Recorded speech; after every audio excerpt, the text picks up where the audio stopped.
জানি না, কিন্তু কিন্তু আমার মনে হচ্ছে কি যেন একটা অমঙ্গল ধীরে ধীরে ভর্তি গ্রহণ করছে।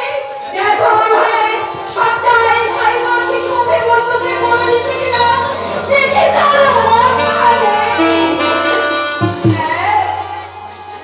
পরক্ষণে পরক্ষণে সে খর খর করে হেসে উঠে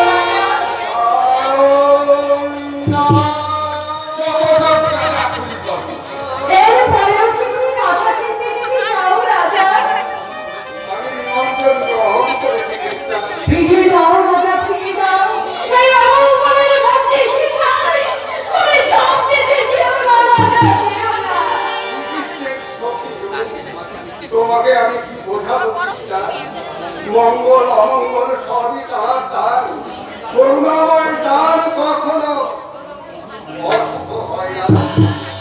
চিন্তা ভাবনা সব তাহার পায়ে সমর্পণ করো। তাহলে আপনি যাত্রার আয়োজন করুন। আপনি বুঝি দূত এই সিন্ধুরাজ জয়ন্ত আমাদের ভগ্নী পুষ্পলার স্বামী থেকে নিয়ে যাও কৃষ্ণা, যথারীতি অতিথি সৎকার করো। চলুন।